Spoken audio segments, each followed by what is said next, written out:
Excited to be sitting here with Deidra Sherman. She's in the office today, and we're going to put together what we're calling 3-part shorts.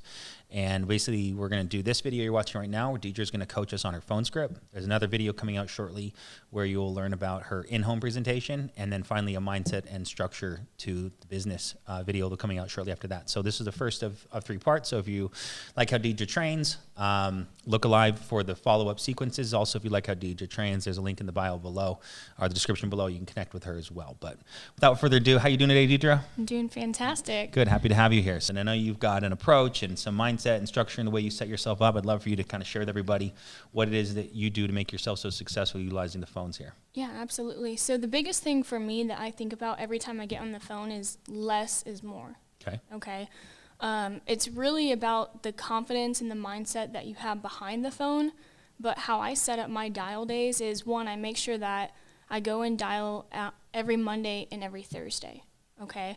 I get there at 8 a.m. sharp, because I know if I need to dial until 9 p.m., that's going to give me more than enough time to book my 8 appointments per field day, okay? I make sure that I have at least 100 leads per dial day. When I first started, I had 150 leads until I got a little bit better at objections over the phone. I didn't need as many, okay? Awesome. Because the best way I look at it is you can either invest time or you can invest money.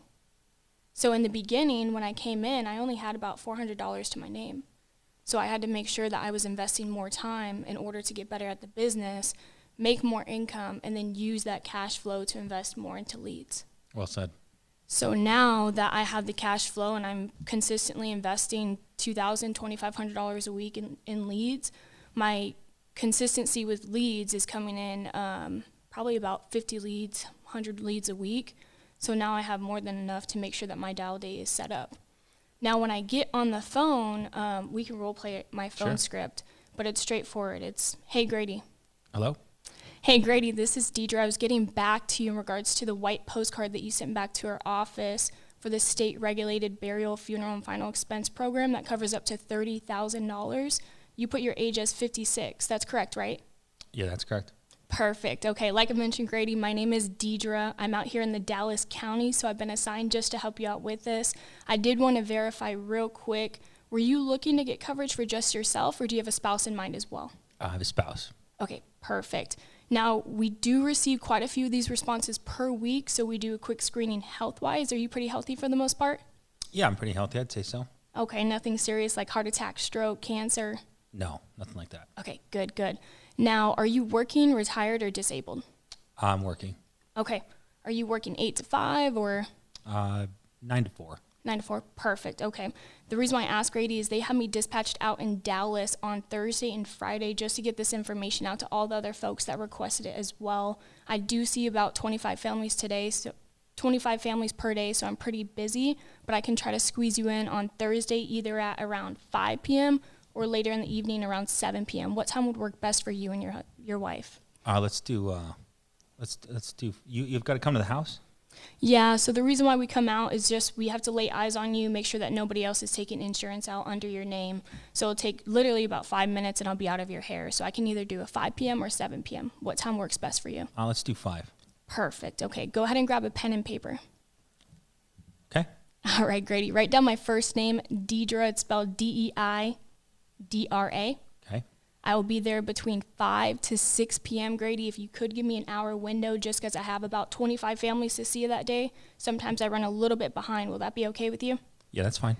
Perfect. Okay. And then I also do drive a black Toyota Camry. I'm about 5'9". I'm a redhead, so when I come to the door, you definitely can't miss me. Okay.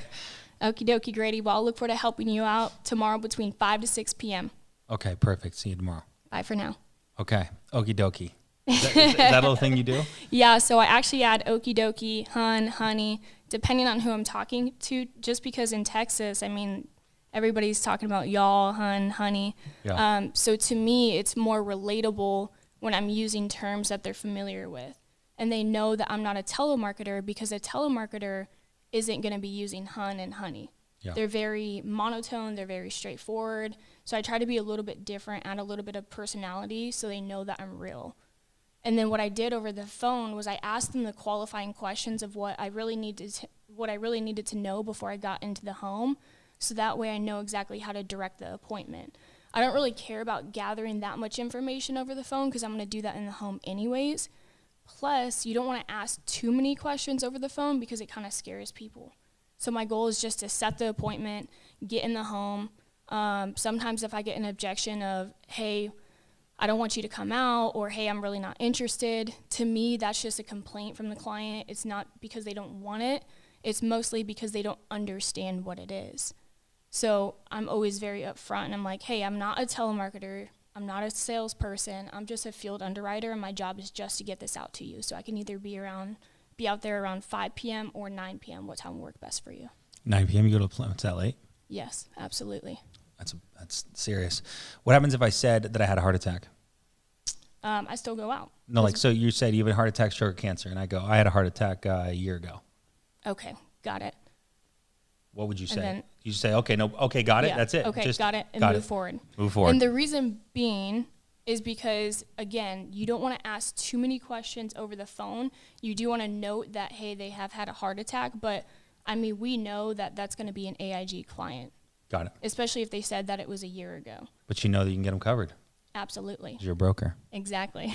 Deidra, that was awesome. Everyone, thank you very much for checking out Deidra Sherman, our first of 3 shorts with her. And if you'd like to connect with Deidra, there's a link down below. So with that, thank you, Deidra. Thank you.